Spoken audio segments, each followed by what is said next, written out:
I write about love a lot. If you open one of my books, you may have to double check which one you open, because without question, love is my favorite subject. However, in a family conversation, it was said that possibly other people don't understand what that even means when I say it. So here is my love journey. I appreciate your patience. I think that the first time I experienced real love was after my grandfather passed away. But wait, before you take that deep sigh, ask questions. What do you mean that's the first time? Were you neglected? Were you abused? No, not at all. This is actually the cycle of life in this climate, because we have been untaught love. When a child is born, they are completely balanced, and almost immediately we start taking real love, unconditional love, divine love away. I know what you're thinking, and during different, more selfish periods of time in my life, I would have agreed. But what we are really taught instead of love is often care. You see, love has no stipulation. It isn't a contract, only deemed valid until one or the other person makes a decision which the other does not agree with or approve of.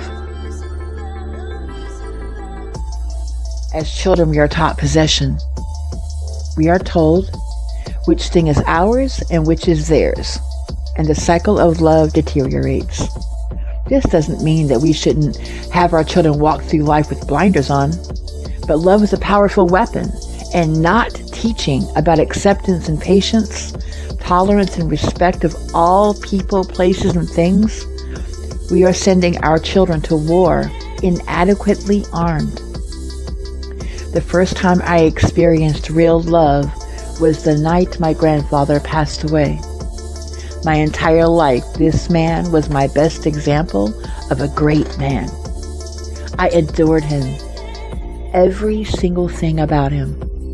We went walking together and just spent a lot of time. Him doing for me and me doing for him. However, when he passed, I was given heartache and an unexpected gift. Unconditional love. You see, real love has nothing to lose or gain. It just is. For the first time in my life, I was loving someone without the thought of getting something in return. Every day I loved him while missing him.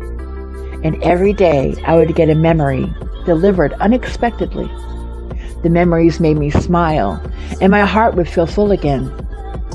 Don't get me wrong, it was different, but so much stronger than anything I had ever experienced. This is what I feel was my first day of light. When I saw that we tend to only love if we are being satisfied. If we only reach out if we think we won't be rejected. And we really create a game plan about who should say, I love you first. While this type of love can really get your blood flowing, it can also produce words like mine, yours, allow, permit, permission, have. Because what we are overlooking is the forest before the trees. The words I list are used in referring to marriage and relationships all the time. But do you know when else they were used? During the Holocaust in Germany. And during slavery right here. When I say I love you to someone, it isn't a boomerang.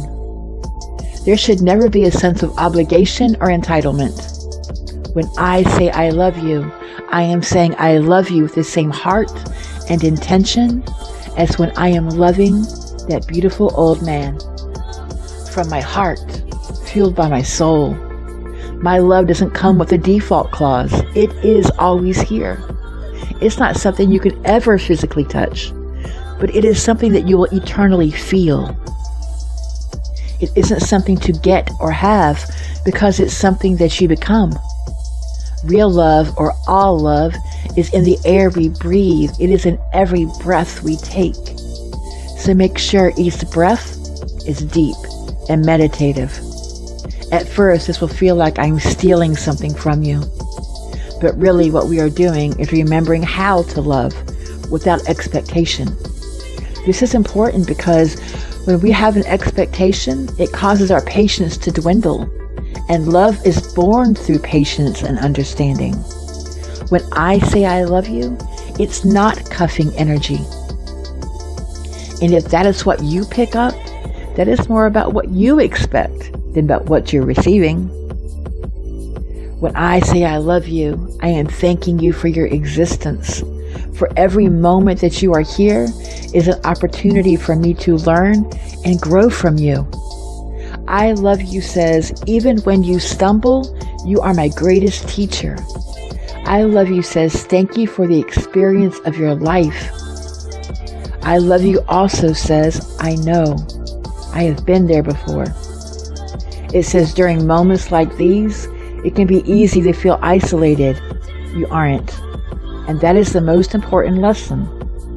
No matter how it looks, no matter what you are told, no matter what, I love you means you are not alone.